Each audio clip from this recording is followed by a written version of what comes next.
Hello friends, welcome to our channel touch GK. तो चलिए शुरू करते हैं अपना अगला पार्ट टू। शुरू करने से पहले अगर आप इस चैनल में न्यू हैं तो आप इस चैनल को लाइक करें, सब्सक्राइब करें एंड अपने दोस्तों को शेयर करें। तो चलिए शुरू करते हैं अपना अगला क्वेश्चन, जो आधारित है भारतीय संविधान के महत्वपूर्ण आर्टिकल्स को लेकर।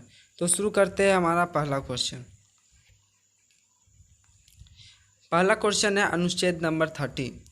भारतीय संविधान के अनुच्छेद 13 शिक्षा संस्थाओं की स्थापना और प्रशासन करने का अल्प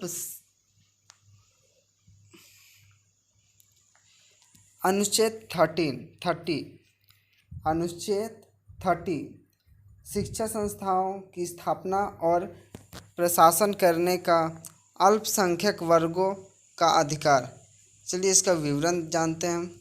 धर्म या भाषा पर आधारित सभी अल्पसंख्यक वर्गों को अपना रुचि की शिक्षा संस्थाओं की स्थापना का प्रशासन का अधिकार होगा। इसका आर्टिकल 30 में क्या है? धर्म या भाषा पर आधारित सभी अल्पसंख्यक वर्गों को अपनी रुचि की शिक्षा संस्थाओं स्थापना और प्रशासन का अधिकार होगा। चलिए अगले आर्टिकल की ओर बढ़ते हैं। अनुच्छेद नंबर 31C में क्या है? कुछ निर्देशक तत्वों को प्रभावी करने वाली विधियों की व्याकृति। इसका विवरण देखते हैं। अनुच्छेद 13 में किसी बात के होते हुए भी कोई विधि जो भाग 4 अधिकतक सभी या किन्हीं तत्वों को सुनिश्चित करने के लिए राज्य की नीति को प्रभावी करने वाली है, इस आधार पर शून्य नहीं समझी जाएगी कि वह अनुच्छेद 14 या अनुच्छेद 19 द्वारा प्रदत्त अधिकारों में से किसी से असंत है या उसे छीनती है या न्यून करती है, और कोई विधि जिसमें यह घोषणा है कि वह ऐसी नीति को प्रभावी करने के लिए है, किसी न्यायालय में इस आधार पर प्रज्ञात नहीं की जाएगी कि वह ऐसी नीति को प्रभावी नहीं कर सकती है। वे इस नीति को प्रभावी नहीं करते। अनुच्छेद 13 मैंने इसे आपको पार्ट 1 में बताया हूँ। जो न्यू है वो आप पार्ट 1 जाके देख सकते हैं। अनुच्छेद 13 के बारे में क्या दिया है, अनुच्छेद 14 भी दिया हुआ है, अनुच्छेद 19 भी दिया हुआ है। तो अब आप इसको समझ चुके होंगे। तो चलिए अब आगे बढ़ते हैं। अनुच्छेद 32 इस भाग द्वारा प्रदत्त अधिकारों को प्रतिवर्ती कराने के लिए उपचार। इसका विवरण जानते हैं। इस भाग द्वारा प्रदत्त अधिकारों को प्रवर्तित करने के लिए समुचित कार्यवाहियों द्वारा उच्चतम न्यायालय में समावेदन करने का अधिकार प्रत्याभूत किया जाता है। तो चलिए अपना अगला अनुच्छेद की ओर। अनुच्छेद नंबर 38 राज्य लोक कल्याण की अभिवृद्धि के लिए सामाजिक व्यवस्था बनाएगा। राज्य लोक कल्याण की अभिवृद्धि के लिए सामाजिक व्यवस्था बनाएगा। इसका विवरण में जानते हैं। राज्य ऐसी सामाजिक व्यवस्था की जिसमें सामाजिक, आर्थिक और राजनीतिक न्याय राष्ट्रीय जीवन की सभी संस्थाओं को अनुप्राणित करे,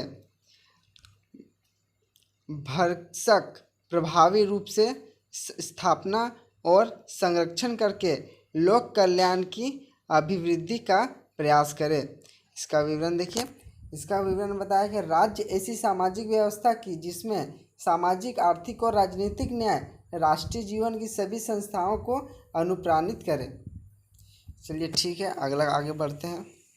अनुच्छेद नंबर 40 ग्राम पंचायतों का संगठन। इस अनुच्छेद में ग्राम पंचायतों का संगठन के बारे में विवरण क्या है इसका? राज्य ग्राम पंचायतों का संगठन करने के लिए कदम उठाएगा और उनकी ऐसी शक्तियों और पदाधिकार प्रदान करेगा जो उन्हें स्वायत्त शासन की इकाइयों के रूप में कार्य करने योजनाएं बनाने के लिए आवश्यक होगा। अगला आर्टिकल देखते हैं, आर्टिकल नंबर 41। कुछ दशाओं में काम, शिक्षा और लोक सहायता पाने का अधिकार।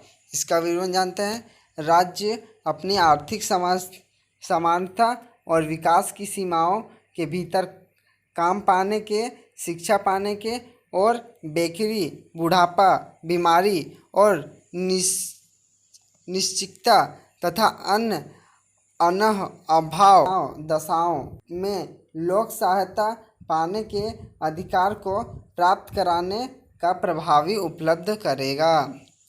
अगला अनुच्छेद देखते हैं, अनुच्छेद नंबर 44। नागरिकों के लिए एक समान सिविल संहिता। इसका विवरण है। राज्य भारत के समस्त राज्य क्षेत्र में नागरिकों के लिए एक समान सिविल संहिता प्राप्त कराने का प्रयास करेगा। इस अनुच्छेद में है, अनुच्छेद 44 का विवरण में है, राज्य भारत के समस्त राज्य क्षेत्र में नागरिकों के लिए एक समान सिविल संहिता प्राप्त कराने का प्रयास करेगा। अगला है 45, अनुच्छेद नंबर 45। इसमें है बालकों के लिए निःशुल्क और अनिवार्य शिक्षा का उपलब्ध। इसका विवरण जानते हैं। राज्य एक संविधान के प्रारंभ में 10 वर्ष की अवधि के भीतर सभी बालकों के 14 वर्ष की आयु पूरी करने तक निःशुल्क और अनिवार्य शिक्षा देने के लिए उपबंध कराने का प्रयास करेगा।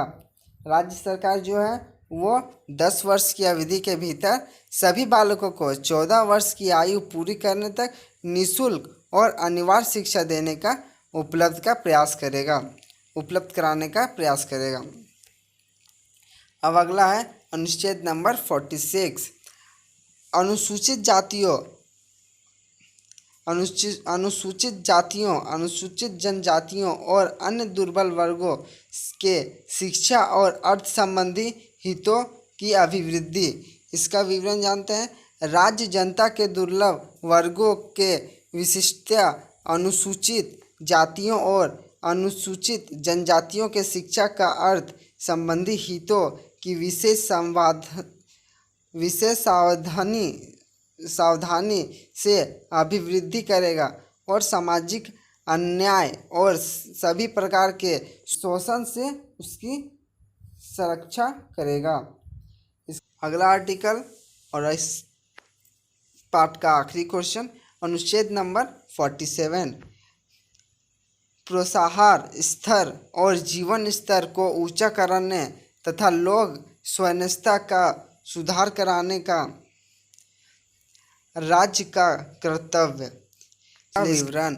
राज्य और लोगों को प्रोत्साहन स्तर और जीवन स्तर को ऊंचा कराने और लोक स्वास्थ्य के सुधार को अपने प्राथमिक कर्तव्यों में मानेगा और राज्य विशिष्टता, मादक पेयों और स्वास्थ्य के लिए हानिकर औषधियों के औषधीय परियोजनाओं से भिन्न उपभोगों का प्रतिशेष कराने का प्रयास करेगा। आर्टिकल 47 आज के लिए इतना ही। अब मैं कल आपके लिए लाऊंगा इसका पार्ट 3। तो अगर आपको ये वीडियो अच्छा लगा होगा तो लाइक करें, शेयर करें एंड इसे सब्सक्राइब करें। धन्यवाद।